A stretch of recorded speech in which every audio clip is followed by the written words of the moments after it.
नमस्कार, मैं हूँ पूर्वा त्रिवेदी और आज का जो हमारा पॉडकास्ट का एक विशेष एपिसोड जो है, जब आप इसे देखेंगे ना तो बहुत सारे सवाल आपके मन में होंगे और शायद आपके जीवन को जीने का नज़रिया ही बदल जाए। जी हाँ, अनुभव की स्याही से जब न्याय की परिभाषा लिखी जाती है तो वो पीढ़ियों का नाम प्रशस्त करती है। लेकिन जब उस अनुभव के साथ युवा जोश और आधुनिक शोध जुड़ जाए तो एक वैचारिक क्रांति जन्म लेती है। आज हमारे साथ एक ऐसे व्यक्तित्व हैं जिनके साथ उनके पिता की 5 दशक लंबी विरासत ही नहीं जुड़ी, बल्कि परंपरा और तकनीक के संगम के साथ उन्होंने 15 वर्षों के करियर में ही उस मुकाम को भी छुआ है जिसकी बदौलत लोग उन्हें पीपल्स लॉयर के रूप में भी पहचानते हैं।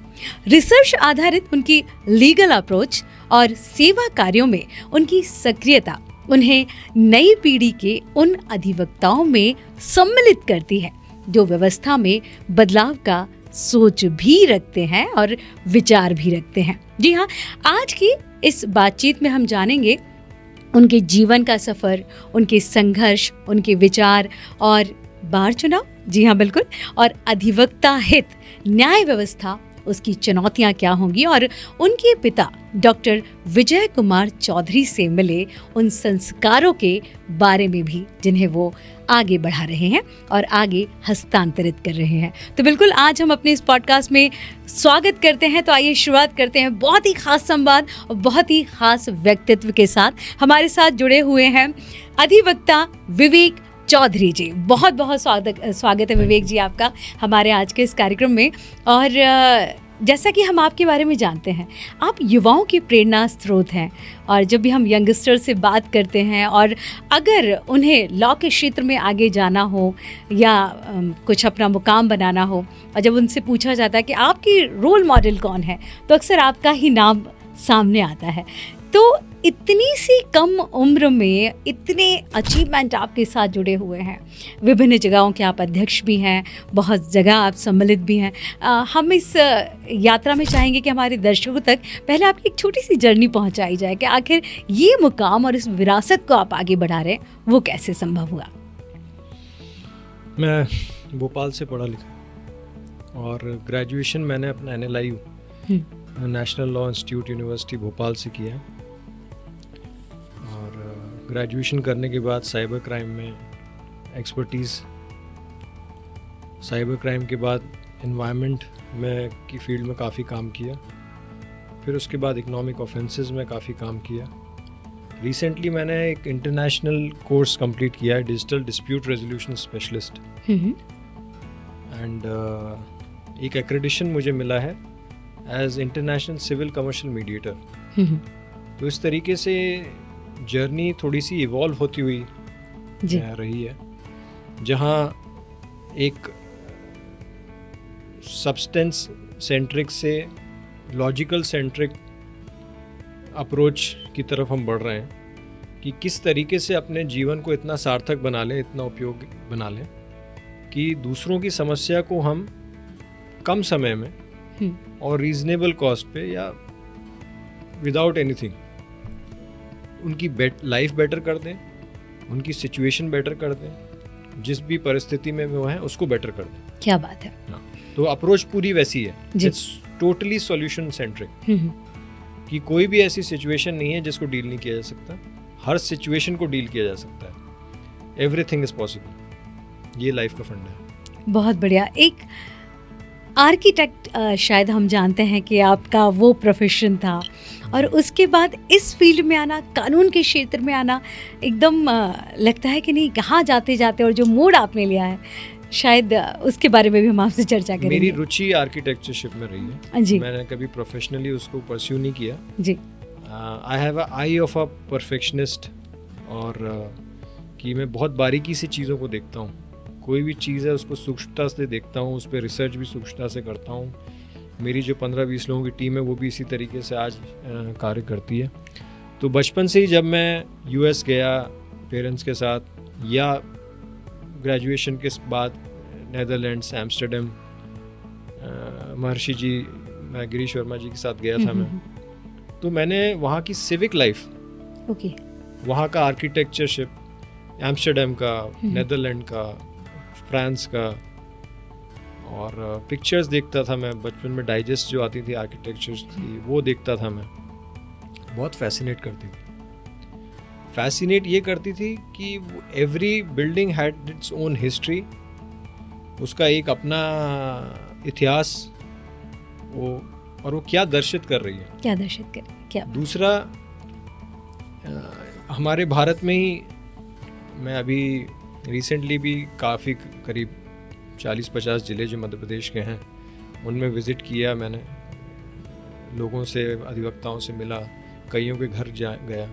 तो मेरे चंदेरी गांव में भी, जो मेरे फादर का होम टाउन है, वहाँ पे भी जो पुराने घर थे कबीलू के और पत्थर के और लोहे की, मिट्टियों के बने रहते थे, मिट्टी के भी और सिल्लियों के भी बने रहते थे। दे वर साइंटिफिक, दे वर साइंटिफिकली मेड। गर्मियों में ठंडे रहते हैं, ठंडों में गर्म रहते हैं, और वेंटिलेशन प्रॉपर रहता है, लाइट अच्छे से आती है, आंगन होते हैं, तुलसी का पौधा होता है। जी बिल्कुल। तो वो आपको कहीं ना कहीं संस्कृति के साथ साथ एनवायरनमेंट से जोड़ के रखता है, और आपकी सारी इंद्रियों को रेस्ट भी प्रॉपर मिलता है, और वो फुल कैपेसिटी वर्क करती है। एक शांति का अनुभव भी उस जगह, हाँ, शांति भी है, और आप किसी एक कार्य में आप फोकस कर सकते हैं। वेरएज़ आज का आर्किटेक्चर आप देखो तो ऐसा लगता है कि इट्स क्लॉस्ट्रोफोबिक, कांच बंद, गेट बंद, चारों तरफ दीवारें, सीलिंग नीचे, most of the places are like that. तो जो पुराना हमारा संस्कृति है और उससे जनरेटेड जो आर्किटेक्चर है, चाहे हमारी हो, भारत की हो, चाहे दूसरे देशों की हो, it is to be studied, वो पढ़ना चाहिए, उस पर आगे बढ़ना चाहिए। जी, आपके इन विचारों से ये तो पता चलता है विवेक जी कि आप ज़मीन से जुड़े हुए व्यक्ति हैं, और रूट लेवल पे जो हमारी चीज़ें हैं उनको बढ़ावा भी देते हैं, और इवन उनको बहुत बारीकी से समझते भी हैं कि ये चीज़ें क्या है। शायद युवाओं के लिए, आज के युवाओं के लिए बहुत बड़ी ज़रूरत है अपनी जड़ों को समझना, उन्हें मजबूती के साथ बांधे रखना, और उसके बाद फिर आपका न्यायिक क्षेत्र में जो पदार्पण हुआ, जिसमें आपका शौक था, वो कैसे? So it happened out of an accident. I think all great things, उनका जो my life journey, I was never intended to become an advocate. मेरी कभी भी इच्छा भी नहीं थी, कभी ऐसी कोई इंस्पिरेशन, घर में इंस्पिरेशन ज़रूर है, out of the box inspiration नहीं थी। हाँ, आर्किटेक्चर फैसिनेट करता था, पिताजी को देख के ज़रूर शुरू में डर लगता था, और बचपन से हम उन्हें बॉस बुलाते हैं, इसी कारण से आज भी बॉस ही बोलते हैं जी। तो पर उनका जो डिसिप्लिन था, सुबह उठ के सीधे ऑफिस जाना, दिन की फाइल्स की तैयारी करना, दिन में नियमित रूप से 11 से 5 कोर्ट रहना, कोर्ट से लौट के आने के बाद फिर 6 से 11 बजे रात तक, 10 बजे रात तक पहले पढ़ाई करना, फिर फाइलें देखना, ये डिसिप्लिन जो मैंने देखा सालों साल, आई थिंक तो आप अट्रैक्ट होते गए उस चीज़ को लेके। और फिर जब उन्होंने मुझे नेशनल लॉ इंस्टीट्यूट यूनिवर्सिटी की एक सीनियर गोल्ड मेडलिस्ट थी गरिमा नाहर, उनसे मिलवाया, उन्होंने थोड़ा बहुत मुझे पढ़ाया, और हमने ये एग्ज़ाम दिया NLIU का। तो NLIU जाने का रीज़न भी मेरा NLIU की लाइब्रेरी का आर्किटेक्चर था। अरे क्या बात है, यानी ये भी अट्रैक्शन पॉइंट हो सकता है, ये बहुत अलग बात है कि वो लाइब्रेरी जो है, it's like a globe, it's like a semi circle, और कॉन्वेक्स उसका वो है पूरा ग्लास का, और उसका कैंपस 50 एकड़ में फैला हुआ था। तो वो देखा मैंने, मुझे बहुत अच्छा लगा। तो लॉ नहीं था, वहाँ जाने का भी रीज़न वही था आपका, क्योंकि आपके फादर डॉक्टर विजय चौधरी जी प्रदेश का एक बहुत जाना माना चिर परिचित चेहरा है, और जब भी हम उनके बारे में बात करते हैं तो बड़े आदर से लोग उनका नाम लेते हैं। इवन उनके किए गए कार्यों को अभी तक, आप अगर अधिवक्ताओं की बात करें, वो तो एक सेम उन्हीं के उसके फील्ड के हैं, लेकिन अगर आम जन की भी बात करें तो उनका सामाजिक क्षेत्र में जो जुड़ाव है, चीज़ें हैं, तो वो किसी से छुपी नहीं है। वो अपने आप में एक रोल मॉडल के रूप में सभी के बीच में आते हैं। क्या उनके व्यक्तित्व और कृतित्व का ये प्रभाव था कि आप अनायास ही उस फील्ड से जाते जाते जो है न्यायिक क्षेत्र में आ गया? डेफिनेटली। जब मुझे मेरे फादर सीनियर के बारे में उनके द्वारा नहीं बताया गया, उनके फ्रेंड्स के द्वारा और जब मैं कॉलेज में पहुंचा तो और दूसरे लोग जो फ्रेटर्निटी की बात करते थे उनके द्वारा पता चला, मुझे पता चला कि वो 22 वर्ष की कम उम्र में न्यायाधीश बन गए और 6-7 साल काम करके कई जिलों में उन्होंने काम किया, हाईएस्ट डिस्पोजल दिया। जो आप आज स्पीडी जस्टिस की बात करते हैं, 600% केसेस, हमने सुना है कि 600% के रेट से उन्होंने डिस्पोजल दिया। उनकी उस चीजों में सारे केसेस बहुत नौकरी छोड़ के जी 79 में जहाँ इतनी अच्छी इनकम हो रही है उस नौकरी से, वो छोड़ के सब रिस्क लेके भोपाल आए जहाँ उनका कोई भी नहीं था, और भोपाल से जर्नी चालू करी। 92 में सेक्रेटरी बने, 96 में सेक्रेटरी बने। सिविल क्रिमिनल में काम करने वाले इकलौते व्यक्ति हैं आज की डेट में वो दोनों विधाओं में। और स्वर्गीय विजय गुप्ता जी के साथ उन्होंने शुरुआत की थी, वो भी सीनियर लॉयर थे, वो भी कई विधाओं में काम करते थे। और सेक्रेटरी बनने के बाद अध्यक्ष भी बने 2001 में, 2007 में, 2019 में। यहाँ से पुरानी शाहजहानाबाद से नई जगह कोर्ट शिफ्ट हुई तो बेसमेंट में सारे अधिवक्ताओं को बैठने के लिए व्यवस्था कराई जाए। 2000 वकील बैठे हुए हैं बेसमेंट में। कई जिलों में नई बिल्डिंगों में बेसमेंट्स खाली पड़े हैं, वकीलों को बैठने की जगह नहीं है। तो ये सब चीज़ें आज उनकी इम्पोर्टेंस समझ में आती है जब मैं दूसरे जिलों में जाता हूँ, देखता हूँ। बार बिल्डिंग का निर्माण करवाया, वहाँ भी करीब 300-400 एडवोकेट्स बैठते हैं। बहुत बारीकी से वो लोगों के हितों के कल्याण के लिए सोचते हैं वो कि क्या चीज़ होनी चाहिए। मध्य प्रदेश की पहली वकील पंचायत 2012 में आयोजित करवाई, जिसमें डेथ क्लेम 2.5 लाख रुपए स्टेट बार काउंसिल और 1 लाख रुपए शासन की तरफ से, जो बाद में बढ़ के अभी तक 2.5 लाख होना चाहिए था, मतलब टोटल 5 लाख रुपए डेथ क्लेम होना चाहिए। वो योजना चालू हुई। नए अधिवक्ताओं के लिए सबसे बड़ा चैलेंज था जो उनको लगता था कि बैठने के लिए टेबल, कुर्सी और कुछ किताबें होना चाहिए, जिसके लिए 12,000 रुपए की व्यवस्था हुई पहली बार। और 1 लाख रुपए गंभीर बीमारी या आपको ट्यूमर हो गया है, आपको हार्ट अटैक सीवियर हुआ है, इस तरीके जो 5-6 स्टेजेस हैं जो गंभीर बीमारियों की, उनके लिए 1 लाख रुपए की शासन से सहायता। और ई लाइब्रेरी समय से पहले, आज हम ई पे इतना जोर दे रहे हैं, 2012 में ही ई लाइब्रेरी के लिए 50,000 रुपए शासन से, लाइब्रेरी के लिए 25,000 रुपए। जी। तो ये सब जो 5 सूत्रीय उन्होंने बहुत मांगे, यादगार कार्यकाल उनका रहा है। यादगार और अभी भी उनकी सारी योजनाओं पे इम्प्लीमेंट भी किया जा रहा है। हाँ। और उनके मार्गदर्शन में लोग आगे बढ़ रहे हैं। इवन आप सोचिए, अगर हम महिला अधिवक्ताओं की बात करते हैं तो भी विजय जी ने उनके कल्याण की उनकी छोटी छोटी बातें की। अगर एक महिला, एक बिटिया अपने घर से इस पेशे में आ रही है तो उसको किन किन चीज़ों की, किस सुरक्षा की, अगर वो माँ है तो उसके बच्चे को उन चीज़ों, कितनी चीज़ों की आवश्यकता होगी। और शायद उस लेवल पे सोचना, हम एक सामाजिक प्राणी या संवेदनशील व्यक्ति ही इस चीज़ को आगे बढ़ा सकता है। जी विवेक जी, आप भी एक चिर परिचित चेहरा हैं, जाना माना नाम है, अब तो इतने वर्षों का अनुभव आपके साथ जुड़ चुका है। और विजय जी तो बताइए हमने कि उनका तो लोग मिसाल देते हैं उनके नाम की। तो घर में 2 लॉयर होना, किस तरह से संवाद रहता होगा? क्या कानून की बातें, इस तरह की चीज़ें, थोड़ा सा हमारे दर्शक भी जानना चाहेंगे उस घर के माहौल को थोड़ा सा। संवाद बिल्कुल नहीं रहता। अच्छा क्या आपको एज ए बॉस आपको मार्गदर्शन मिलता है किस तरह से? अगर गलती करते हैं तो बताते हैं, अगर आप सही कुछ कर रहे हो तो कुछ नहीं बोलते। मतलब ये उनकी महानता भी है और उन्होंने जीवन में बहुत लिबर्टी भी दी है। मतलब बहुत लिबरल सोच के हमारे घर में जो पहली इंटरकास्ट मैरिज हुई, हम लोग जैन हैं बाय कास्ट, बट जो पहली इंटरकास्ट मैरिज हुई थी वो मेरे फादर ने ही कराई थी, मेरे कजिन ब्रदर की। क्या बात है। तो और किसी का कोई स्टेटस हो उससे उनको फ़र्क नहीं पड़ता। मेरी मदर विडो थी जब उन्होंने शादी की थी उनसे। और बहुत लिबरल सोच, बहुत आगे की सोच रखते हैं और छोटी छोटी चीज़ों में कभी सोचते नहीं हैं। मतलब ये मेरे लिए आज हम देखते हैं, इट्स अ बिग चैलेंज। आज जब हम जाते हैं समाज में, कहते हैं अरे यार वो विडो है, उसके 2 बच्चे हैं। बिल्कुल। मेरे फादर ने कहीं ना कहीं युवाओं में भी ये थोड़ा सा माइंड में तो आ ही जाता है। देखी नहीं उन्होंने। आप सोचिए आज से 50 साल पहले उन्होंने ये चीज़ नहीं देखी। और मेरी मदर से जब उन्होंने शादी करी तो उनके 2 बच्चे थे, विडो थी वो। तो ये बहुत बड़ी सोच का एग्जाम्पल है, उदाहरण है। बिल्कुल बिल्कुल। और मैं इस चीज़ को मानता हूँ, उनकी उदारता को। उन्होंने सारे अपने भाइयों को, बहनों को, उनके बच्चों को भोपाल में सेट कराया, उनकी नौकरियाँ।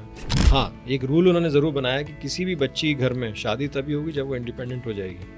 क्या बात है। मतलब कोई भी एक काम उसके जीवन में हो, छोटी मोटी अर्निंग हो, but she has to be independent. ये उनकी दूरदर्शिता सोच को बताता है। और शायद यही पारिवारिक जो संवेदनशीलता उन्हें मिली है या जो उन्हें अपने परिवार के लिए दिखाई है, और वही संवेदनशीलता उनकी अपने सहयोगियों के लिए भी आई है। शायद इसीलिए लोग उन्हें दिल से इतना पसंद करते हैं। यहाँ पे आपको बताना चाहता हूँ, जब पहली बार सेक्रेटरी बने थे 1992 में भोपाल बार के, तब कुछ 1000 रुपये 52,000 रुपये का फंड था।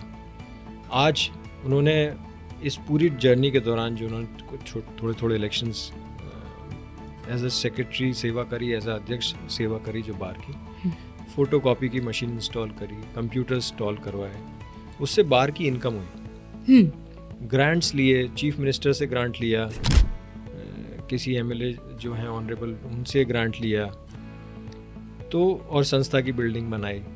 तो इन सब चीज़ों से फंड इकट्ठा करते गए वो जी। और आज करोड़ों रुपए का फंड है जिससे आगे का काम हो रहा है जी। आप सोचिए मतलब कितने निस्वार्थ भाव से वो सभी के लिए कार्य कर रहे हैं, आगे बढ़ रहे हैं। कुशलता तो उनके हर कार्य में रहती है जी। मेहनत भी बहुत करते हैं, ईमानदार बहुत हैं। आज तक बार की 1 रुपए की चाय नहीं पी उन्होंने, ये उनका हमेशा से। हाँ, बार में मैं देखता था जब भी वो बैठते थे बार रूम में जाके ऑफिस का काम करते थे, तो चाय के पैसे खुद देते थे। क्या बात है। यही चीज़ स्टेट बार काउंसिल में जब भी कभी भी उन्होंने अननेसेसरी कोई ड्यूज़ लिए हो, कुछ लिया हो, किसी NLIU के प्रोग्राम में जाते हैं तो कोई चेक नहीं लेते, कहते हैं संस्था में दे दो आप। तो यही चीज़ है जिसकी वजह से आज वो इतना आगे ग्रो कर पाए।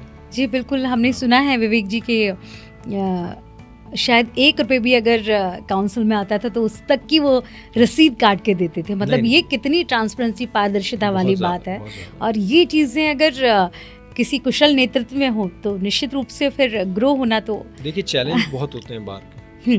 मैं बस अगला क्वेश्चन भी आपसे यही करने वाली थी कि अभी जिस समय इस युवा अधिवक्ताओं को किस तरह से चुनौतियां भी बहुत होती हैं, तो उसी पे मैं आपसे चर्चा करने वाली थी जी। देखिए, दोनों लोगों के लिए चुनौतियां होती हैं। जब आप एज अ लॉयर ग्रेजुएट होके, as a law student graduate होके फील्ड में आते हैं, आप सेकंड जनरेशन है, तो आप पे प्रेशर रहता है कि आपको अपने सीनियर से ज़्यादा अच्छा काम करना है। वो प्रेशर मेरे ऊपर था जी, और मैंने उसको फील भी किया। अगर आपने बेटर परफॉर्म, बिकॉज क्या हो रहा है कि आप जब भी कुछ कर रहे हो तो आपको उनको रख के बगल में लोग कंपेयर कर रहे हैं जी, ऑब्वियसली। और आप तो और पुत्र हैं तो डबल प्रेशर रहता है जी। दूसरा, जब आपका कोई बैकग्राउंड नहीं है तो आपके पास क्लाइंट क्यों आएगा, ये भी एक बहुत बड़ा चैलेंज है जी। ऑप्शन रहते हैं आजकल NLIUs के आने के बाद, कॉर्पोरेट कल्चर में, बैंकिंग में, गवर्नमेंट साइड में, प्राइवेट प्रैक्टिस में बहुत सारे एवेन्यूज खुल गए। 4 तो मैंने आपको बता ही दिया जी जी। तो पर इन तक पहुंचाने के लिए कौन आपको प्रेरित करेगा? तो ये काम में सीनियर्स को, जिनके आशीर्वाद से बार काउंसिल बनती है, बार काउंसिल का गठन वेलफेयर के लिए हुआ है। वेलफेयर के लिए है जी। हर, जैसे आप डॉक्टर्स की काउंसिल है, लॉयर्स की काउंसिल है, इनका काम आपके वेलफेयर में आपको सहयोग करना है जी। और उनके सोर्सेज जो होते हैं बड़े लिमिटेड होते हैं। और मध्य प्रदेश में एक वकील पंचायत में जो 5 मांगे हमारी हुई थी, उसके अलावा कभी और वेलफेयर का काम शासन की तरफ से प्रोएक्टिवली नहीं हुआ जी। तो आज अगर 59 करोड़ या 60 करोड़ रुपए के फंड्स बार काउंसिल के पास हैं, तो ये बार काउंसिल की बहुत बड़ी जीत है, उपलब्धि है कि उन्होंने इतना फंड मैनेज करके आज रखा है, संरक्षित रखा है। वो हमारे काम आएगा जी। कोविड में मेरे सीनियर डॉक्टर विजय चौधरी जी चेयरमैन थे 20 से 22 में। मैं उनको देखता था, he was the only member out of 25 people जो बार बार नरोत्तम मिश्रा जी के घर जाते थे। बार बार, सर वकीलों की डेथ हो रही है, सर वकील बीमार हो रहे हैं जी। बिल्कुल, आप क्या मदद कर रहे हैं? मंत्री वही थे, तो होम मिनिस्टर भी थे, लॉ मिनिस्टर भी थे जी। तो वो बहुत उदार आदमी हैं। उन्होंने लॉ सेक्रेटरी साहब को बुलाया, कोविड का विशेष कोष गठित हुआ, उसमें कई लोगों के क्लेम अलाउ हुए, डेथ क्लेम्स तुरंत अलाउ हुए। 2021 तक के तो मेरे सामने ही कुछ हुए थे और एक बार नहीं गए उनके। और ये भोपाल में रह के ये उन्होंने बहुत बड़ा काम किया। और यही प्रॉब्लम होती है सबसे बड़ी कि आदमी आज की डेट में बार का सबसे बड़ा चैलेंज क्या होता है, 6 मेंबर्स 25 का काउंसिल होता है, 6 मेंबर्स आपके 7 मेंबर जबलपुर से हैं, 4 ग्वालियर से हैं, 4 इंदौर से हैं। तो अब हर बार उनके लिए उनके प्रोफेशनल कमिटमेंट, उनके फैमिली कमिटमेंट्स, तो उनका पॉसिबल नहीं हो पाता कि वो डेलीगेशन लेके आएँ और बिल्कुल भोपाल में प्रशासन से, शासन से मिले। हर बार आना ये पॉसिबल। इसके लिए बहुत ज़रूरी है कि केंद्र में एक कुशल आदमी, एक दबंग आदमी जैसे सीनियर हैं, वो रहना चाहिए, क्योंकि वो अगर उस समय नहीं होते तो कोविड में हम घर बैठे रह जाते और कोई सहायता में नहीं मिल पाती। जी बिल्कुल बिल्कुल। तो मैंने भी सुना हुआ है कि बहुत सारे वकील की जो फैमिलीज थी उनको भी सपोर्ट किया उन्होंने, और जो बीमार थे, क्योंकि उस समय ऐसा इस तरह की सिचुएशन थी कि अपने लोग ही अपनों का साथ नहीं दे रहे थे, और उस समय उनका बाहर निकल के आना, इतना अप्रोच करना, उन फैमिली को मदद पहुंचाना अपने आप में बहुत काबिल तारीफ बात है। और मेरे ख्याल से कि जो हमारे अधिवक्तागण हैं या उनकी फैमिली है, तो इस ऋण को तो शायद कभी नहीं भुलाना चाहिए और याद रखना चाहिए, क्योंकि एक तरह का जीवन दान ही परिवार और उन लोगों को उससे मिला था।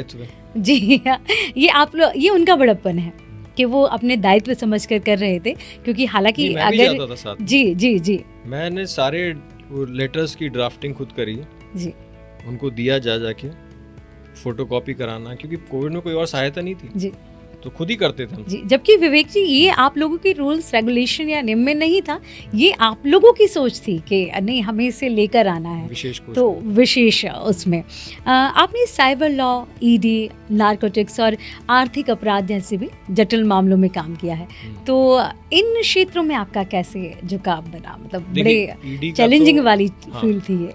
ईडी तो मेरा रिसेंट वेंचर है, मतलब I have been recently appointed as counsel for ED in High Court, ED का अधिवक्ता के रूप में, special public prosecutor district court के लिए। और जहाँ तक माइनिंग है, state mining corporation, state tourism corporation, Ayushman Bharat, ministry of environment and forest, इनके लिए मैं काम कर चुका हूँ। क्या बात है। तो और ये सब काम मुझे जो रिकॉग्निशन है वो मेरे ख्याल से एनजीटी में जो मैंने काम किया था उससे मिला है जी, क्योंकि जब एनजीटी आया, हम लोग लेके आए थे 2013 में, बहुत कम लोग थे, जिनमें मेरे सीनियर्स हैं 2-3, जिनको मैं, गुप्ता जी हैं, जोशी जी हैं, मेरे सीनियर हैं चौधरी जी, वर्मा जी हैं जो पहले एनजीटी बार के अध्यक्ष हैं, सब लोगों ने लेटर्स लिखे। उनके प्रयासों से ही बार एनजीटी जो है भोपाल में आई। अच्छा। और जब आई तो हम उसका, वो मेरे लिए एक जीवन दान था। मैंने अपने ब्रदर को 6 महीने पहले खोया था एनजीटी आने के 1 साल पहले। तो और वो ब्रदर मेरे फादर की तरह थे, मेरे दोस्त थे, मेरे सखा थे, सब कुछ थे। उनके खोने के बाद मैं थोड़ा सा दिशाहीन हो गया था, मुझे समझ में नहीं आ रहा था मैं क्या करूं।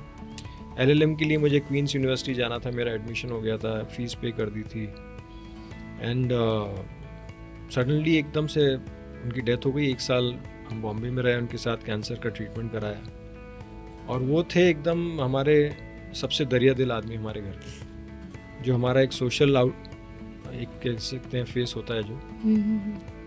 तो वो टर्निंग पॉइंट था मेरी लाइफ का। फिर मैंने उनकी रिस्पॉन्सिबिलिटीज़ अपनाई, काम चालू किया, और सबसे पहले मैंने ये जो मैं शादियों में जाता था, बहुत कचरा दिखता था। कल भी मैं किसी जगह गया, 300 लोग खाना खा रहे हैं, 500 लोगों का खाना फूक रहा है जी। तो इतना दर्द होता था कि खाना खाते नहीं बनता था। बिल्कुल। तो मैं करीब 101 मैरिज गार्डन्स में गया, पिक्चर्स ली, उनके पीछे बैकयार्ड में गया, देखा इतनी गंदगी से खाना बन रहा है, कोई पैर से बना रहा है, कोई कुछ कर रहा है, फिर उसको तालाब में बहा रहे हैं। तो पहली पिटीशन हमने उसकी लगाई, नगर निगम कोई पार्टी बनाया, फिर नियम बने मैरिज गार्डन के, किस तरीके से कचरे का निस्तारण करना है। जी बिल्कुल। नियम बना के भी दिए, ऐसा नहीं कि सिर्फ पिटीशन लगाई, नियम बना के भी शासन को दिए, फिर उसको अडॉप्ट किया शासन ने पूरे स्टेट के लिए, तो उससे व्यवस्था बनी है। इसी प्रकार बड़े तालाब के लिए 8-10 डिपार्टमेंट्स, एपको, वाटर डिपार्टमेंट और पोल्यूशन डिपार्टमेंट, सब जगह से 6000 पन्नों का उनका रिकॉर्ड इकट्ठा किया, क्योंकि भोपाल को जीवन दे रही है बड़ा तालाब। हाँ बिल्कुल। और अपने जो मेरे साथ में रिसर्च कर रही थी उनके नाम से पिटिशन लगाई, और उस पिटिशन के बाद ही सेप्ट ने भोपाल बड़े तालाब का मास्टर प्लान बनाया। वो मास्टर प्लान आज जीवन दायिनी के रूप में काम कर रहा है। जी बिल्कुल, आज एकदम पूरी रंगती चेंज हो गई है। तालाब के संरक्षण के लिए आज एनजीटी बहुत ज्यादा कार्य कर रही है। जी जी जी। तो फिर पराली जलती थी, हाँ, रात रस्ते भर देखते थे कि आग लग रही है, आग लग रही है, तो पराली जलाने पे रोक लगवाई एमपी, सीजी, राजस्थान। जी जी। उसके साथ साथ सोल्यूशन भी दिया कि जिनके छोटे खेत हैं उन्हें फ्री में जीरो टिलर्स मशीन मिले, वो निकालें उनको ठूंठों को, और किस तरीके से उसको खाद के रूप में बना सकते हैं, वो सॉल्यूशंस दिए। तो ऐसे और भी काम किए जो एनजीटी की उपयोगिता के लिए सार्थक थे जी, उनके एग्जिस्टेंस के लिए सार्थक है। और मेरे ऊपर सीनियर्स का, न्यायाधीशों का बहुत आशीर्वाद रहा उस समय कि उन्होंने भी मेरे दर्द को समझा और सबने असिस्ट किया, सबने हेल्प बिल्कुल करी। विवेक जी, और आपका जो प्रयास था वो आज पूरे प्रदेश में दिखाई दे रहा है। पराली को लेके सरकार भी देखिए कितनी ज़्यादा, जब आपने मुद्दे उठाए थे उसके बाद सजग हो गई थी, और हर तरह अपील यही की जा रही थी कितना, क्योंकि आपने पॉइंट्स दिए थे वो कितना नुकसानदायक है हमारे एनवायरनमेंट के लिए और क्या सल्यूशन होना चाहिए। तो इन चीज़ों पे देखिए, मतलब अगर कहें कि प्रदेश को विकसित भारत की या मुख्य धारा से जोड़ने में जो आपका योगदान है, उसे भी हमें कभी नहीं भूलना चाहिए। जी विवेक जी, क्या आपको लगता है कि हमारी न्यायिक जो व्यवस्था है अभी प्रेजेंटली, साइबर लॉ है या नारकोटिक्स है, इस तरह के जो आर्थिक अपराधों के मामले होते हैं, इनसे निपटने के लिए पूरी तरह से एज ए युवा एडवोकेट क्या पूरी तरह से तैयार है? बड़ी नई टेक्नोलॉजी भी आ चुकी है। देखिए क्या होता है, कोई भी चीज़ जब नई आती है जी तो उसको एक्सेप्ट होने में टाइम लगता है, चाहे आपकी पर्सनल लाइफ में हो, चाहे सोशल लाइफ में हो, चाहे प्रोफेशनल लाइफ में हो। अब आप कितने फ्लेक्सिबल हो उस पे डिपेंड करता है कि आप कितनी जल्दी उसको रिसीव कर पाओगे। भारत में विविधता है, विविधता में एकता है। बिल्कुल। फिर भी शासन प्रशासन केंद्र राज्यों में समन्वय है, तो इसलिए टाइम लैग हो सकता है, बट चीज़ें हो जाती हैं जी।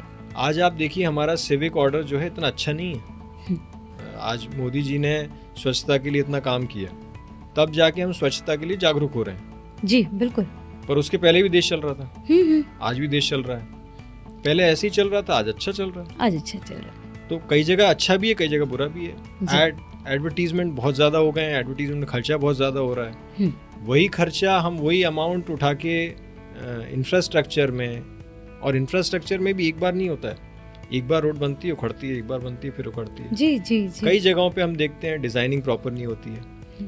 तो पहले जो निगम, कॉरपोरेशन या हाउसिंग डेवलपमेंट या अदर डेवलपमेंट एजेंसीज होती थी, वो 100 रुपये का काम कर रही हैं, वो आज हजारों करोड़ों का काम कर रही हैं, बट उनके पास उतनी एक्सपर्टीज नहीं है उसको एग्जीक्यूट करने के लिए। आउटसोर्स ज़रूर कर रहे हैं। तो कई जगहों पे हमें ये सब प्रॉब्लम्स जो हैं, जो दूसरे देशों में बहुत अच्छे से, चाइना ने अच्छे से किया इसको टैकल, उनके पास भी पॉपुलेशन है, बट उन्होंने पॉपुलेशन को एज अ रिसोर्स यूज़ किया है। जी, हमें भी करना चाहिए। बिल्कुल। योगी जी ने करा 1 डिस्ट्रिक्ट 1 प्रोडक्ट। जी जी जी। तो ये सारे जो हैं हमें, ये हमारे यहाँ भी है, एक जिला एक उत्पाद वाला, हमारे यहाँ लोग ला रहे हैं इंस्पिरेशन। जी, मोदी जी ने गुजरात में अच्छा काम किया, बिहार में आज अच्छा काम हो रहा है, वहाँ के यंग लीडर हैं नितिन नवीन जी, वो भी आ रहे हैं आगे जी।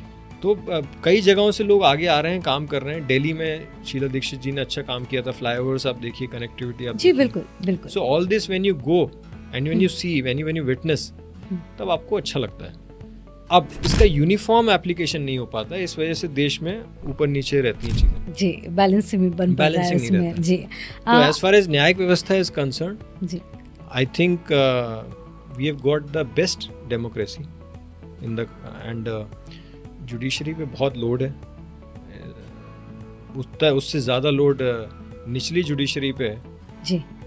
CR लिखी जाती है, तो निचली अदालतों में बहुत ज़्यादा दबाव, वकीलों पे भी बहुत ज़्यादा दबाव, क्योंकि क्या होता है, जिस तरीके से एविडेंस आता है उसको, सर देखिए आप किसी रेस्टोरेंट में गए तो आपको तो सामने जो रोटी आ रही है वो दिखती है, बिल्कुल, आपको वो नहीं पता कि उसको आटा कहाँ कैसे पीसना है, जी जी, कितना उसमें मोइन डालना है, पूड़ी का बनाना है कि पराठे का बनाना है, कहाँ उसमें मेहनत रोटी जो बेली लगती गई है, वो जो पूरी मेहनत होती है जी, वो निचली अदालतों में होती है। पूरा एविडेंस का कलेक्शन, उसका एप्रिसिएशन, उसका एनालिसिस, वो सारा उसमें होता है जी, उसी पे एडजुडिकेशन, ये सब निचली अदालतों में होता है। तो आप सोचिए बहुत ज्यादा प्रेशर है, पर उसके अनुरूप इंफ्रास्ट्रक्चर नहीं है जी। मैं 40 जिलों में गया हूं अभी तक, कई जगह रोना आ जाता है देख के, आंखें सूख जाती हैं। खुले में बैठे हैं अधिवक्ता, खुले में बैठे हैं, और इस सिस्टम को देख के गुस्सा भी आता है ऐसी चीजों को देख के। मतलब जब मैं सुरक्षा को लेकर, सुरक्षा तो है ही, व्यवस्था, क्योंकि क्या है, व्यवस्था जी, हम तो कोर्ट ऑफिसर हैं, हम क्लाइंट की सेवा कर रहे हैं जी, तो आप हमारी रक्षा करो, आप हमें सम्मानित जगह बिठाओ, आप क्लाइंट के लिए करो। जैसे आप सरकारी हॉस्पिटल बना रहे हो वैसे ही आप कोर्ट बना रहे हो, डॉक्टर्स को दे रहे हो प्रोटेक्शन, वैसे ही एडवोकेट्स को प्रोटेक्शन दो। भेदभाव क्यों हो रहा है? तो यहाँ पे क्या है, जब आप सामने वाले को सम्मान दोगे तो आपको सम्मान मिलेगा जी, बिल्कुल। देश के निर्माण में अधिवक्ताओं का महत्वपूर्ण रोल था, आज देश पुनर्निर्माण के लिए खड़ा हो रहा है। आप 2047 के विकसित भारत पे देख रहे हो जी, बिल्कुल। आपको अधिवक्ता ही आगे ले जाएंगे जी। उनमें जो एंटरप्रेन्योर को गाइड करने की या बिजनेसमैन को गाइड करने की या चीज़ों को सॉल्यूशन देने की कैपेसिटी होती जी, है, आर्थिक व्यवस्था को सुदृढ़ वही बनाए हुए हैं, तो वो बिल्कुल वो चीज़ों में बड़ी हेल्प मिलती है जी। आई थिंक शासन को इस चीज़ पे ध्यान देना चाहिए, और उन्हें विजय चौधरी जी जैसे या और भी जितने भी सीनियर्स आज हैं बार में, जिन्होंने अपने जीवन भर सेवा करी है वो बार की, उनका दोहन करना चाहिए। उनको बिठा के लॉ सेक्रेटरीज के साथ, चीफ जस्टिस के साथ, हाई कोर्ट की जो वर्किंग कमेटी होती है, हाउसिंग कमेटी होती है, उनके साथ बिठा के सर क्या है, क्या कर सकते हैं, क्या कर सकते हैं, ये फंड आ रहा है इतना, ये लैप्स हो जा रहा है। अगर नई कोर्ट बिल्डिंग बन रही है और आप अधिवक्ता को 1 किलोमीटर दूर सर्विस बिल्डिंग दे रहे हो, तो वो फाइल धूप में और गर्मी में बारिश में कैसे लेके आएगा? ये प्रैक्टिकल सोचने वाली बात है। विदिशा में आप देखो, नई कोर्ट बन गई, बैठने की व्यवस्था नहीं है, आदमी 800 मीटर दूर से आ रहा है, 800 मीटर दूर से आ रहा है। निवारी नया जिला बना, वहाँ जिला न्यायालय नहीं है, जिला न्यायालय मैहर में नहीं है। जीरापुर में आप जाओ तो 75 किलोमीटर दूर से बॉर्डर से एक महिला जाती है न्याय प्राप्त करने एडीजे कोर्ट के लिए। बिल्कुल। तो कई जगह दिक्कतें हैं, बहुत ज्यादा दिक्कतें हैं। मतलब आप इधर एक डिस्ट्रिक्ट पड़ी है वेस्ट में और हाई कोर्ट है ईस्ट में जी। तो आज मुझे समझ में क्यों नहीं आ रहा है, आज इतने अच्छे हमारे मुख्यमंत्री हैं जी, जो इन्वेस्टर समिट कराया, पूरा प्रदेश में इन्वेस्टर समिट कराया, वर्ल्ड के फोरम पे इन्वेस्टर समिट करा रहे हैं, लाडली लक्ष्मी योजना या दूसरी योजनाओं को उन्होंने आगे बढ़ाया, सीनियर्स के लिए योजनाएं बनाई, और भी ग्रुप्स हैं जिनको उनको उठा के जिनका विस्तार कर रहे हैं। बिल्कुल जी। चीफ जस्टिस साहब दिल्ली से आए हैं और हमारे चीफ सेक्रेटरी साहब बहुत ही लर्नड आदमी हैं, अनुराग जैन साहब, वो भी काफ़ी सॉल्यूशंस लेके आए हैं। आज किसी भी आप देखिए कितनी पेंडेंसी की बात करते हैं, शासन के जितने मामले हैं जो हाई कोर्ट में आज पेंडिंग है, उसके लिए एक आदमी भोपाल से ट्रैवल करके जबलपुर जाता है जी। कितनी कॉस्ट एक आदमी पे वेस्ट होती है, एक दिन का पूरा दिन जी, उसको अटेंडेंस को हियरिंग, गवर्नमेंट मामलों में, सरकारी मामलों में पेंडेंसी बहुत है। तो उसमें इनके स्मार्ट सॉल्यूशंस हमें निकालना पड़ेंगे। बिल्कुल। जबलपुर में 10,000 वकील हैं, भोपाल में 7,000 वकील हैं, 9,000 वकील हैं, तो आप यहाँ से कनेक्ट करिए, आप टेक्नोलॉजी का फायदा उठाइए। बिल्कुल। तो उससे क्या होगा, शासन पे बोझ कम होगा, वो पैसा वो इंफ्रास्ट्रक्चर पे लगाएंगे जी। तो उससे क्या होगा, एक खुशहाली अधिवक्ताओं में भी आएगी जी, एक इक्वल डिस्ट्रीब्यूशन होगा जी, और इक्वल डिस्ट्रीब्यूशन के साथ साथ सबसे इम्पोर्टेंट, पक्षकार को इजी न्याय, सुलभ न्याय, सस्ता न्याय कम समय में बिल्कुल मिलेगा। विवेक जी, आपको सुनकर ऐसा लग रहा है कि अगर इस तरह का युवा नेतृत्व आगे आके इन मुद्दों को उठा के जिस तरह से आप कार्य कर भी रहे हैं, तो जो चीज़ों में आप बदलाव चाह रहे हैं, निश्चित रूप से हमें लगता है कि वो दिन दूर नहीं है जब ये सारी चीज़ें आप ये कहेंगे कि नहीं ये अब हो चुका है, और शायद वो दिन जल्दी होगा। एक्चुअली आपने जो अभी मुकाम स्थापित किया है, इतने चाहे डेयरी के उसमें हो, चाहे तालाब के उन्नतीकरण में हो, एनवायरनमेंट को लेकर जिस तरह से आपने लड़ाई लड़ी है, आगे बढ़े, तो आपने एक बहुत अलग क्षेत्र युवा अधिवक्ताओं को सोचने और विचारने के लिए दिया है। और क्यों नहीं एक नया मार्ग दिखाया आपने कि सिर्फ वकील का कर्तव्य केसेस तक नहीं होता, हमारे समाज के लिए इन सारी चीज़ों का भी जो दायित्व होता है। तो आपको क्या लगता है कि जो आने वाली युवा पीढ़ी के हमारे वकील हैं, क्या उसमें किस तरह से ये आज की डेट में लोकल, आप लोकलाइज देखेंगे तो कई सेवा दल, कई संघ, कई ABVP, जितनी भी ये बॉडीज एक्टिव हो गई हैं आज जो आप देखते हैं हिंदुत्व का पार्ट भी हर बच्चा पढ़ रहा है, तो एजुकेशन का लेवल चेंज हो रहा है। हम अपने देश के इतिहास को पढ़ रहे हैं। जी बिल्कुल, हम अपने देश के इतिहास को जी रहे हैं, उसको मूर्त रूप दे रहे हैं। हमारे मंदिरों का अच्छा, जो देव स्थल हैं उनका अच्छा निर्माण हो रहा है, सही गलत में भेद कर पाना सीख रहे हैं। तो ऐसा और क्या है, सबसे बड़ी बात भेदभाव लोगों को लगता है, कहीं मीडिया में हाइप होता होगा, मुझे कभी नहीं लगता कि बिकॉज ऑफ द कास्ट हम लोग भेदभाव कुछ कर रहे हैं। जी बिल्कुल, जितना एजुकेशन का लेवल बढ़ता जाएगा उतना ये कास्ट बेस्ड डिस्क्रिमिनेशन कम होता जाएगा। और एडवोकेट्स का मेजर दायित्व सिर्फ अपने पक्षकार तक सीमित नहीं रहता है जी, उसका दायरा समाज के साथ साथ एनवायरनमेंट, जिस क्षेत्र में, जिस गली में वो रह रहा है, उसको भी संरक्षित करने का रहता है, उसको भी गाइड करने का रहता है, और कर रहे हैं जी। तो मेरा कहने का मतलब यही है कि नए लोग इस चीज़ में इंटरेस्ट ले रहे हैं जी। कई आपको देखेंगे भोपाल में ऐसे ग्रुप्स हैं जो बड़े बड़े थैले लेके खुद कचरा बीन रहे हैं, और उनमें से NLIU के भी बच्चे हैं, गांव जाके लीगल अवेयरनेस के कैंप्स कर रहे हैं। जी बिल्कुल, तो ये सब पहले नहीं होते थे जी। ये बदलाव देखने को मिल रहा है, बदलाव अच्छा है जी, अच्छा बदलाव है, पर हमें एक चीज ध्यान रखना चाहिए, सीनियर्स हमारी धरोहर। आज मुझे कोई बात मेरे डिस्ट्रिक्ट जज से करनी है, किसी जिला न्यायाधीश से करनी है, चीफ जस्टिस से करनी है, तो मैं उसको समग्र रूप से प्रस्तुत नहीं कर पाऊंगा।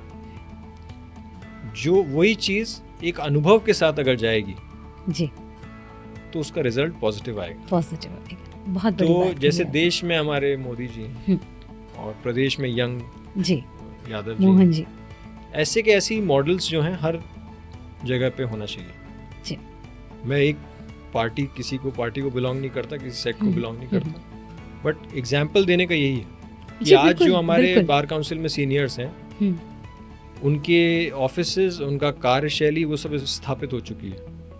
अब उनका काम है कि हम यंगस्टर्स उनसे गाइडेंस लेके उनका दोहन करें, उनको आगे करें कि सर ये भी कराइए।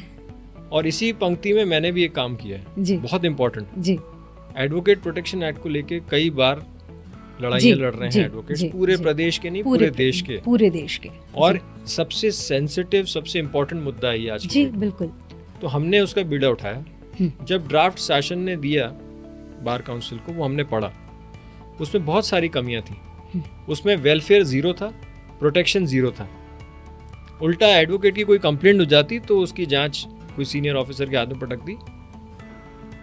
अब हमने उसको चेंज किया, एक नया bill, advocate protection and welfare bill 2026 बनाया।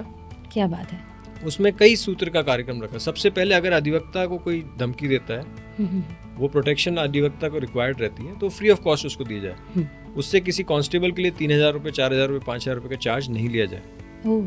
फर्स्ट। सेकंड, अगर अधिवक्ता के खिलाफ कोई कंप्लेंट आती है तो, और वो complaint in due course of his, अगर उनने कभी अधिवक्ता के रूप में कार्य करते हुए कोई ऐसा कार्य किया है जिससे कोई पक्षकार आहत हो गया और उसने कंप्लेंट कर दी, तो आप उसको डायरेक्ट उस पर कॉग्निजेंस नहीं ले सकते।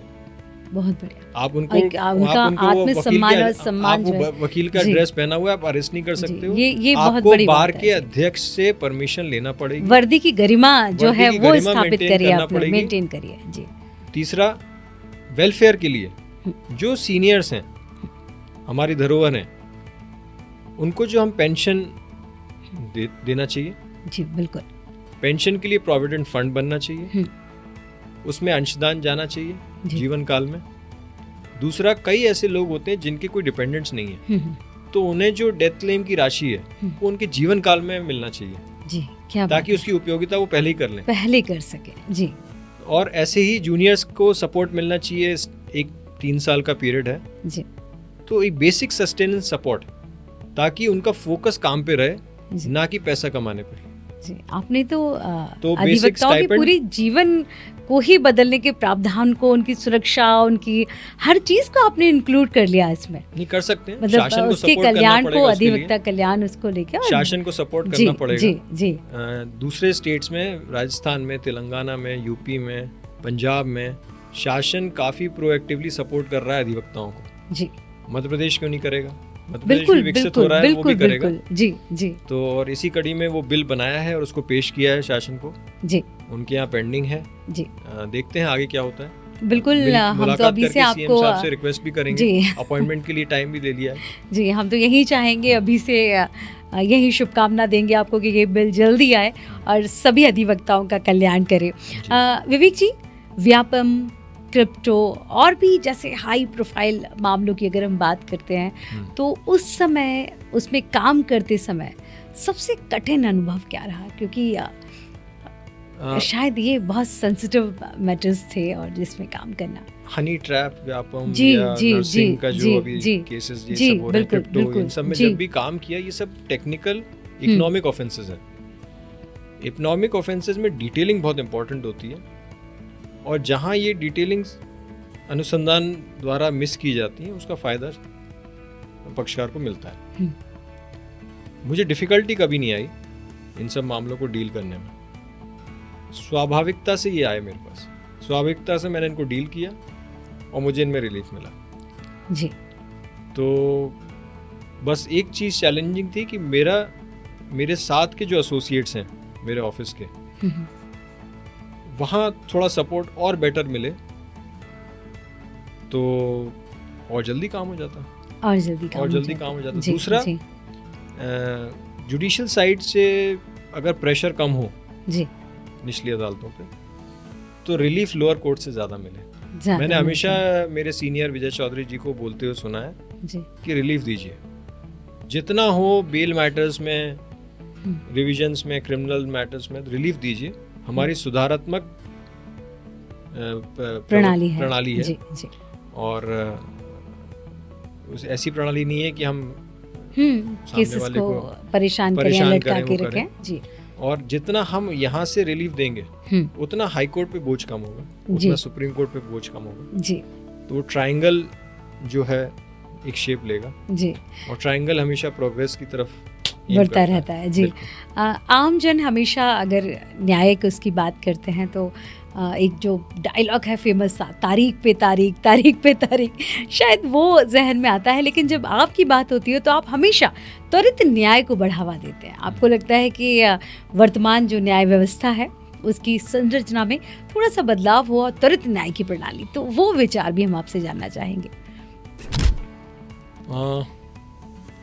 जितना आप टाइम लेते हैं ना जी किसी एक केस में, उतनी बार आपको उसमें एनर्जी देना पड़ती है।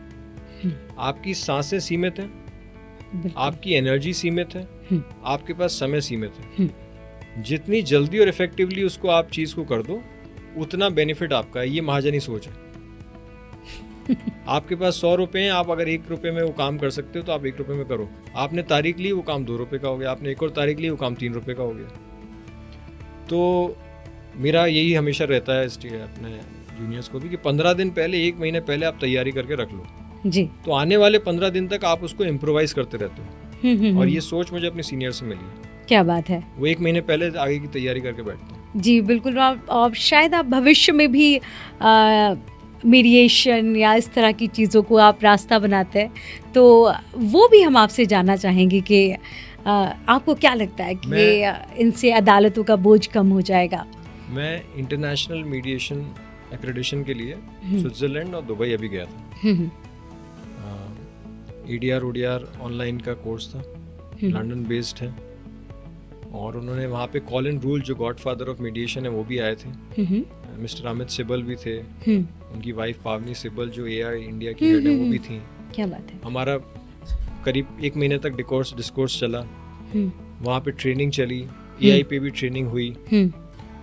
फिर हमने प्रैक्टिकल एग्जाम्पल्स देखे ग्रीस के, इटली के और देशों के, जहाँ पे मीडिएशन को mandatorily as a tool of justice involve किया गया है, मैकेनिज्म।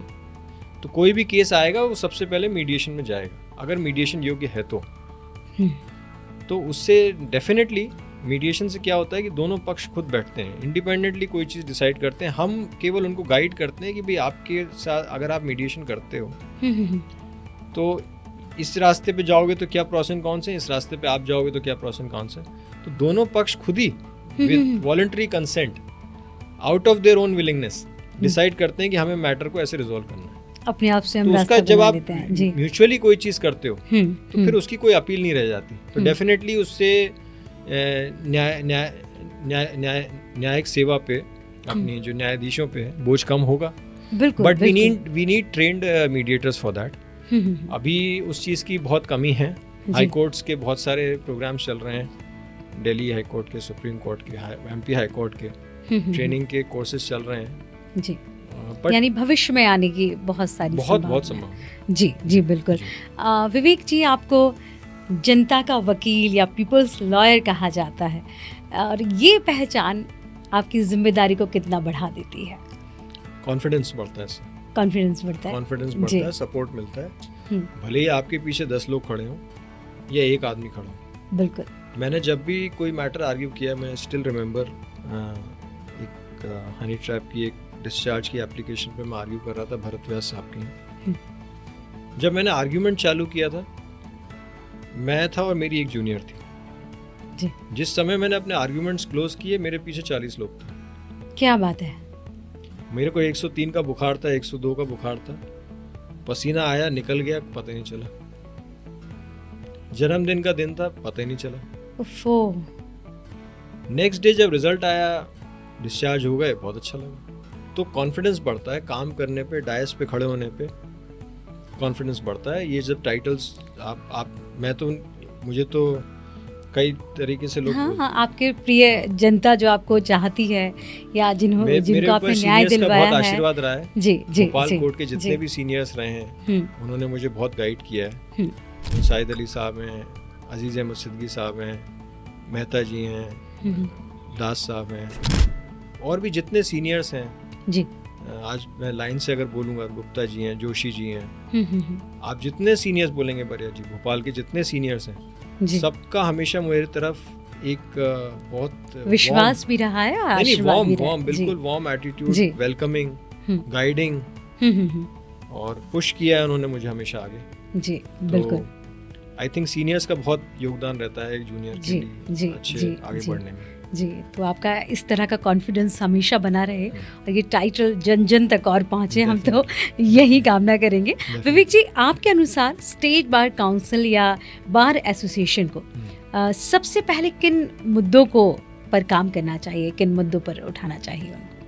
आप क्या कहें? सबसे पहले डिजिटाइजेशन। अच्छा। डिजिटाइजेशन होने से, क्योंकि क्या है, संसाधन कम है। सुप्रीम कोर्ट ने नए अधिवक्ता की रजिस्ट्रेशन की फीस 750 रुपये कर दी। पहले वो 15-20 हज़ार रुपये जमा करता था, तो उससे बार को इनकम होती थी। तो एक संसाधन घट गया, आय का संसाधन घट गया, तो वर्कफोर्स जो है उनके पास लिमिटेड है। तो आप डिजिटाइज कर दो सब, ताकि आपका जो आदमी जो है उन पे बोझ कम हो। उन पे बोझ कम होगा तो फिर दूसरे कार्य करेंगे। दूसरा, गवर्नमेंट से उनको थोड़ा सा एग्रेसिवली डील करना पड़ेगा, रिक्वेस्ट करना पड़ेगी कि सर फंड्स रिलीज करें, इंफ्रास्ट्रक्चर पे जोर दें। और हमारे सीनियर्स जितने भी हैं प्रदेश में, आप छोटे छोटे जिलों में जाओ, आपको ऐसे ऐसे महान सीनियर्स मिलेंगे जी, जिनके जीवन में स्टडी के अलावा और पक्षकारों की मदद करने के अलावा और कोई काम ही नहीं है। मतलब उनका मेजर फोकस जो है इज टुवर्ड स्टडी। बिल्कुल। तो उनको हम सुने, उनकी जीवन का आत्मस्मरण करें जी, और उससे हमें गाइडेंस मिलता है, बहुत ज़्यादा गाइडेंस मिलता है। और स्कीम्स लेके आना पड़ेंगी जी। जो जैसे आज बार काउंसिल के पास 50 रुपए हैं, तो 50 रुपए के अगेंस्ट आप लोन लो और उसको आप म्यूचुअल फंड्स में इन्वेस्ट करो, आप उस 50 रुपए को आप बॉन्ड्स में इन्वेस्ट करो ताकि बार की इनकम बढ़े।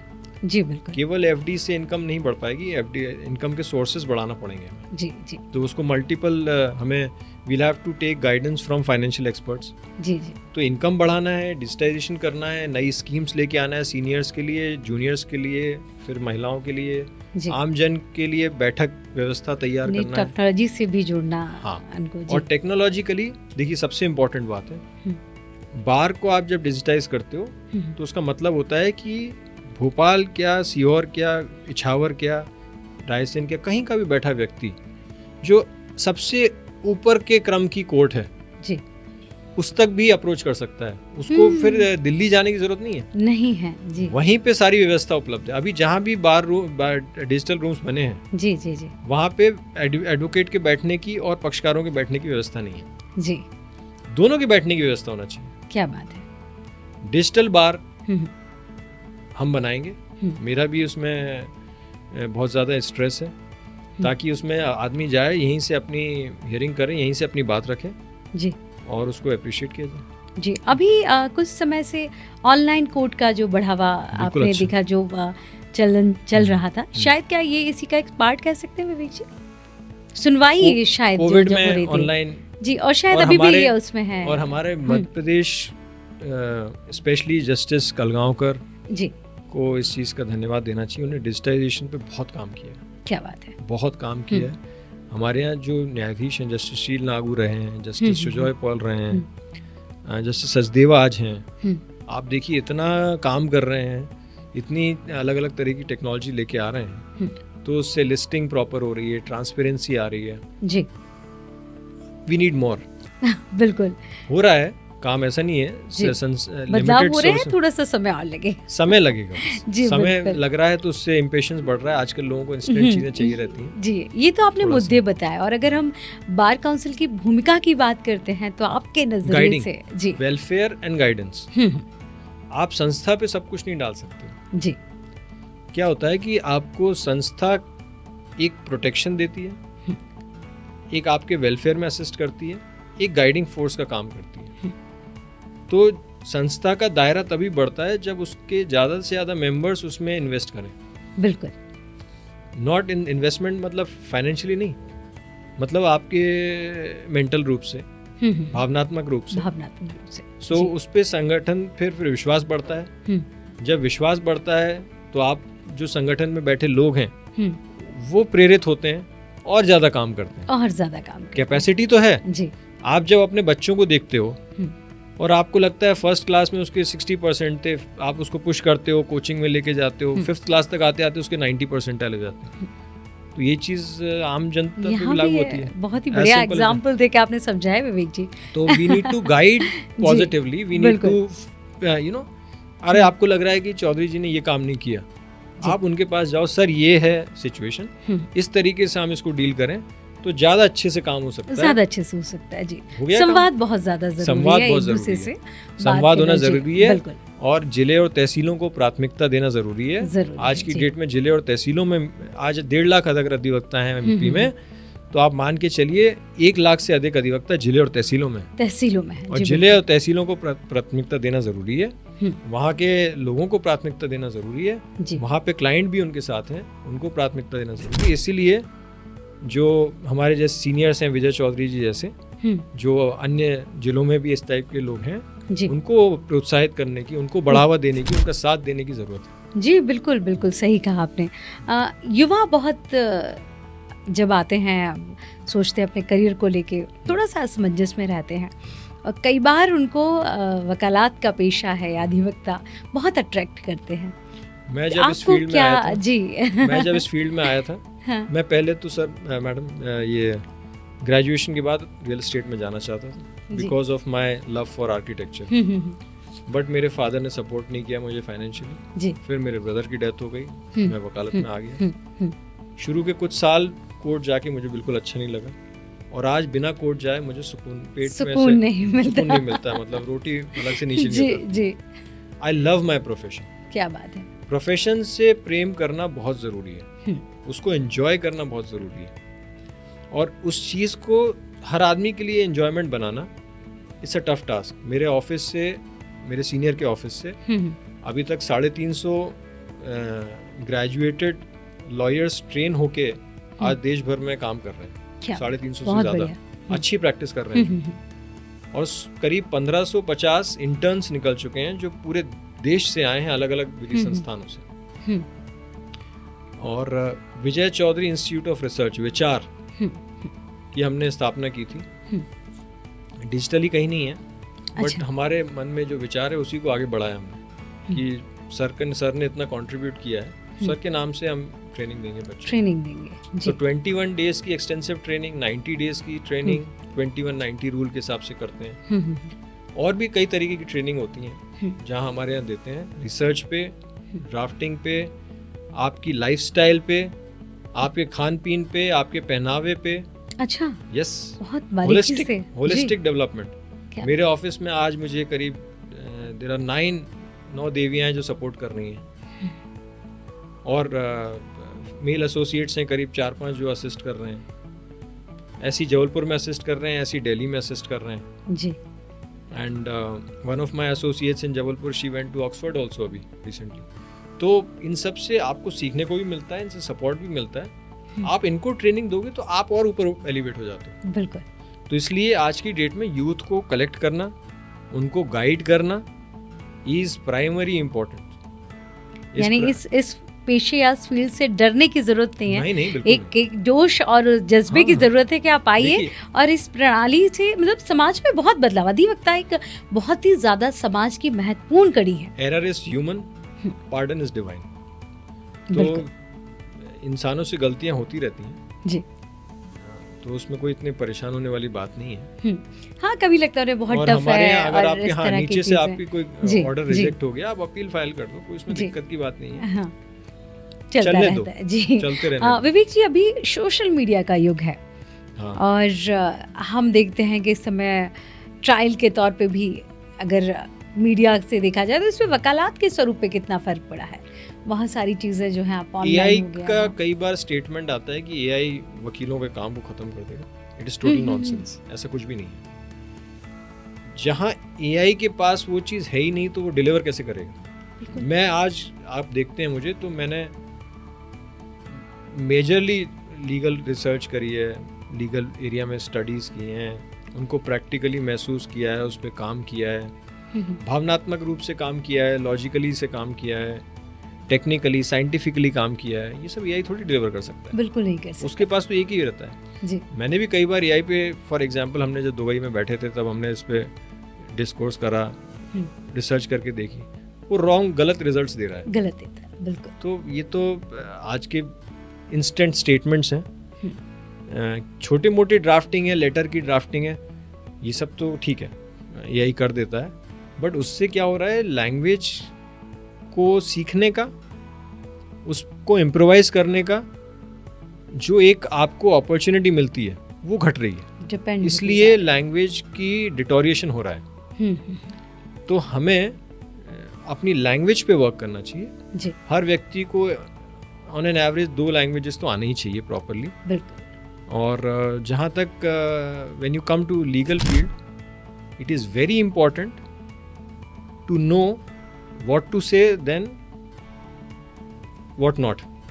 बिल्कुल सही कहा आपने। सो हमें, मेरी फर्स्ट क्लास जब हुई थी एनएलआई में, तो सबसे पहले ये चीज़ थी, what not to ask is more important. You should know that कि क्या नहीं पूछना है, क्या नहीं पूछना है जी। उसका ज्ञान होना ज़्यादा ज़रूरी है, वरना एक गलत सेंटेंस और आपका केस डिस्टर्ब हो जाता है जी। अच्छा, ये तो आपने कही एआई की बात, लेकिन सोशल मीडिया के आने से क्या इस पेशे में कुछ सपोर्ट मिला है? जैसे हमने सुना था कि व्हाट्सएप से जो 22 जुलाई से कुछ बदलाव किए गए थे कानून में, कि समन वगैरह भाई अब उससे आने लगे, जो डाक से आते थे, क्या कुछ तरह की चीजें बदलाव? हाँ, ऐसे छोटे छोटे बदलाव तो प्रोसीजरल है जी।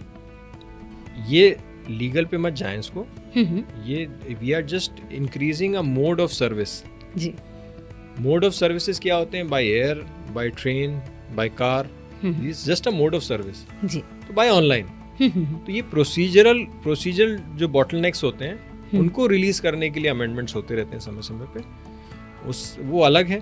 यानी जिस तरह से और लोग नई टेक्नोलॉजी के साथ आगे बढ़ रहे हैं, वैसे भी एडवोकेट जी वो भी सारे उस चीज़ को आत्मसात करते हुए नई चीज़ों को अपनाते हुए बिल्कुल आगे बढ़ते जा रहे हैं। आज सुप्रीम कोर्ट, हाई कोर्ट, तो आपको हर एडवोकेट के हाथ में टैब मिलेगा। जी। आप देखिए यूट्यूब वगैरह पे हम देखते हैं तो आपके कितने सारे सेशंस हमको देखने मिलते हैं, जानने मिलते हैं, लेक्चर रहते हैं उस पे, और कितने केसेस की सुनवाई रहती है जिसको हम बड़े अच्छे से सुनते हैं। फाइल्स डिजिटाइज रहती हैं तो कंपैरिजन इजी हो जाता है, नोट्स आप इजीली बना लेते हो। जी।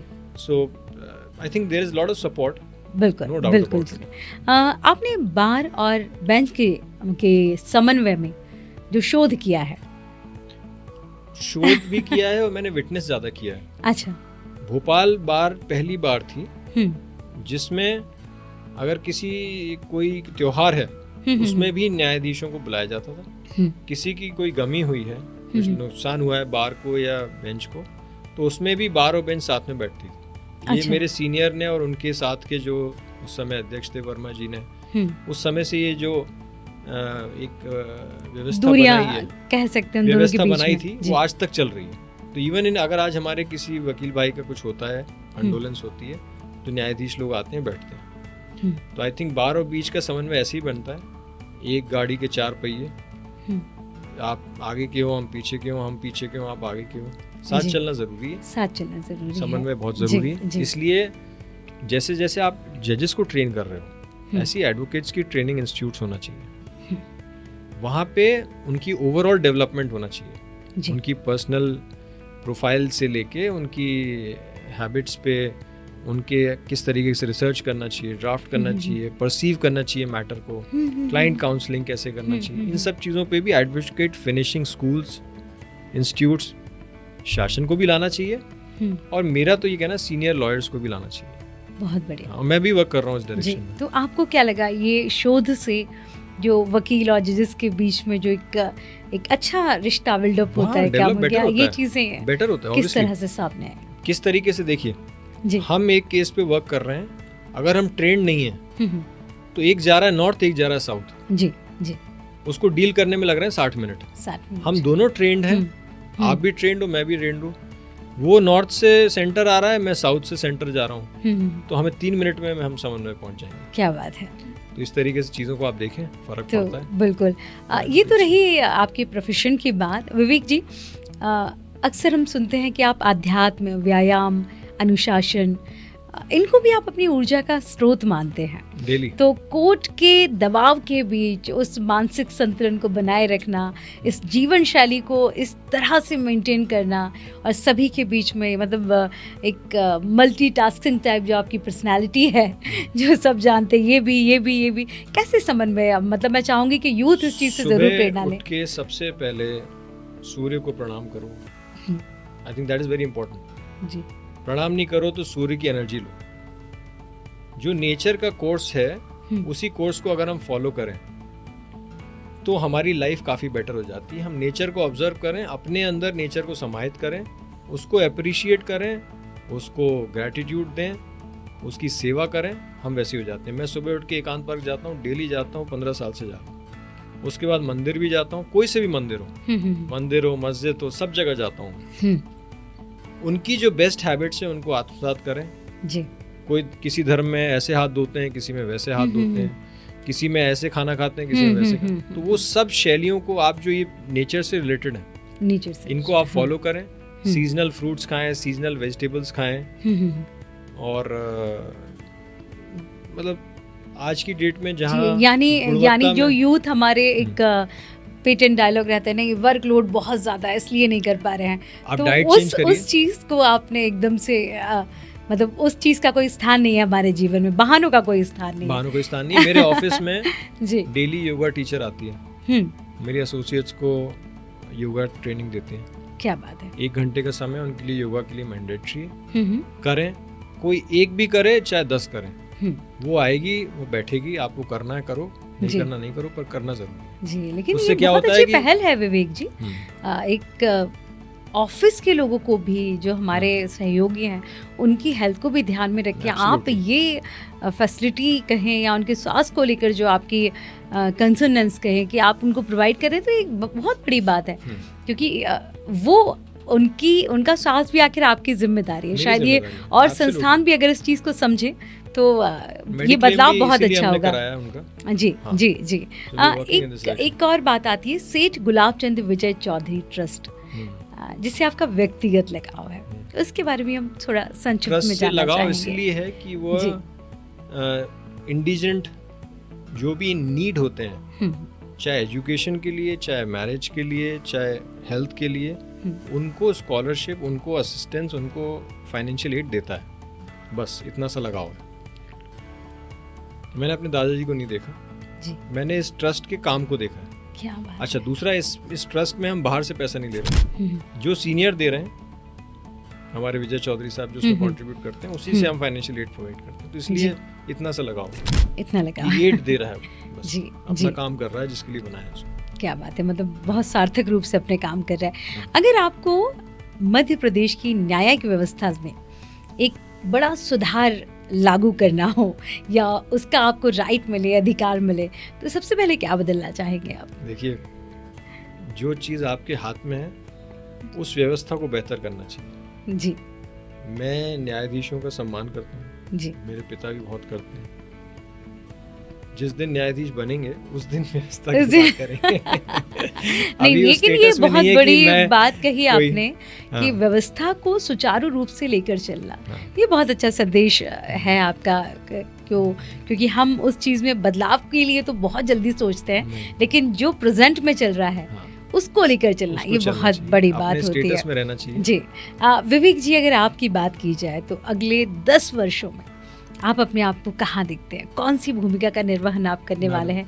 क्या ऐसा ड्रीम आप लेकर चल रहे हैं? मुझे नहीं पता। अच्छा, जहाँ डेस्टिनी लेके जाए। नहीं, डेस्टिनी तो हम खुद बनाते हैं जी। मेरा प्रयास ये रहेगा कि हर जिले तहसील में मेरे जैसे जी एक व्यक्ति मेरे से जुड़े। और मध्य प्रदेश में अगर कोई आ रहा है, चाहे एम्स्टर्डम से आ रहा है, चाहे न्यूयॉर्क से आ रहा है, उसको अगर कोई काम है, उसको कोई सॉल्यूशन चाहिए, उसको कोई प्रॉब्लम है, तो हमारे पास आए।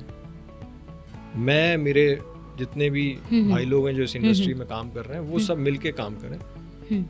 बड़ा ऑफिस हो, खुश रहें सब। एक संस्था, मेरे संस्था में 500 लोग हों, बहुत बढ़िया, सबके घर अच्छे से चलें। जी। क्या है, मैं अभी सिंगल हूँ जी। मेरे फादर ने बहुत कर दिया। जो बेसिक नीड्स हैं they are already well taken care of. अब जो कुछ करना है समाज के लिए करना है, इस देश के लिए करना है, देश के लिए करना है, और चीज़ों को बेटर करना है, सॉल्यूशन ओरिएंटेड। और जब आप देश के बारे में सोचते हैं तो शायद फिर कोई विजन तो ऐसा स्पेसिफाई नहीं बचता, जो रोल मिलेगा सब करेंगे। वही आपका ध्येय वाक्य हो जाता है, देश सर्वोपरि। देश सर्वोपरि। तो जो अच्छे में होगा वो आप करते रहेंगे। जी, सब कुछ हो जाता है। जी बिल्कुल। अच्छा, चलते चलते विवेक जी, जो हमारे युवा अधिवक्ता हैं और आगे बढ़ना चाहते हैं, जो आपको अपना प्रेरणा स्रोत मानते हैं, उनके लिए क्या मैसेज देंगे आप, क्या संदेश देंगे? सीनियर्स का सम्मान करें जी, सबसे इम्पोर्टेंट है। सीनियर्स का सम्मान करें, उनको समय दें, उनसे सीखें, उनको आगे बढ़ाएं, और रिसर्च अच्छी करें। फोकस बेटर, किस तरीके से आप काम को बेटर दे सकते हैं उस पर फोकस करें। पैसे पे थोड़ा ध्यान नहीं देंगे, आप सरस्वती पे ध्यान देंगे तो लक्ष्मी जी अपने आप आएंगी। क्या बात है। तो आई थिंक अपनी खुद के सेल्फ को बेटर करें। कॉलेज से निकलने के बाद फैमिली की रिस्पॉन्सिबिलिटीज़ भी रहती हैं, खुद पे भी एक प्रेशर रहता है, समाज का भी प्रेशर रहता है। कोशिश करें कि वो इतना हावी ना हो कि आप अपने सेल्फ के डेवलपमेंट को भूल जाएं। तो पहले सेल्फ को डेवलप करें, फिर चीज़ें अपने आप मूर्त रूप लेती हैं। मेरे जीवन में ऐसे ही हुआ है, आपके जीवन में भी ऐसे ही होगा। जी। चलते चलते एक छोटा सा प्रश्न आपसे, विवेक चौधरी, आपके लिए सफलता का क्या मतलब है? बड़ा नाम, धन, या अपनों का प्यार, या लोगों का विश्वास? लोगों का विश्वास। क्या बात है जी। उसी फलसफे पे काम किया है कि जो भी हमसे जुड़े, चाहे दोस्त के रूप में, परिवार के रूप में, क्लाइंट के रूप में, अधिवक्ताओं के रूप में, वो उनको अच्छी सीखने को मिले, आपको देखें और सीखें। क्या बात है। तो विवेक जी, हम यही चाहेंगे कि जिस तरह से आप लोगों पर विश्वास करके आगे बढ़ रहे हैं, अपने सीनियर्स का आशीर्वाद आपको मिला हुआ है और उनके पद चिन्हों पर आप चल रहे हैं, लोगों के लिए आप प्रेरणा स्रोत बने हुए हैं, तो जो आपका ड्रीम है या जो आपकी मंशा है कि लोगों का वही विश्वास आप पर कायम रहे और वो विश्वास हमेशा दृढ़ता के साथ बना रहे। तो हम भी आपको बहुत बहुत शुभकामनाएं देंगे। और विवेक जी, हमारे इस कार्यक्रम में आने के लिए बहुत बहुत धन्यवाद। Thank you very much. आपकी लैंग्वेज में बहुत अच्छा कमांड है जी, बहुत बहुत धन्यवाद। तो सुना आपने और देखा आपने कि विवेक जी जो हैं किस तरह से न्यायिक प्रणाली को जन जन तक पहुंचा रहे हैं और एक कुशल अधिवक्ता के रूप में युवाओं की प्रेरणा स्रोत भी बने हुए हैं। और आज लाखों करोड़ों युवा जो हैं उनसे सीख रहे हैं और आगे बढ़ रहे हैं। आप देखिए कि अगर उनका ये संदेश आप जानना चाहते हैं, जो सुना आपने, तो यही सीख हमें देता है कि आगे बढ़ने के लिए और मंजिल पाने के लिए कोई शॉर्टकट नहीं होता है। बस आप आगे बढ़ते जाइए और अपना मुकाम हासिल करते जाइए, फिर आप भी एक अच्छे अधिवक्ता ज़रूर बन सकते हैं। बहुत बहुत धन्यवाद।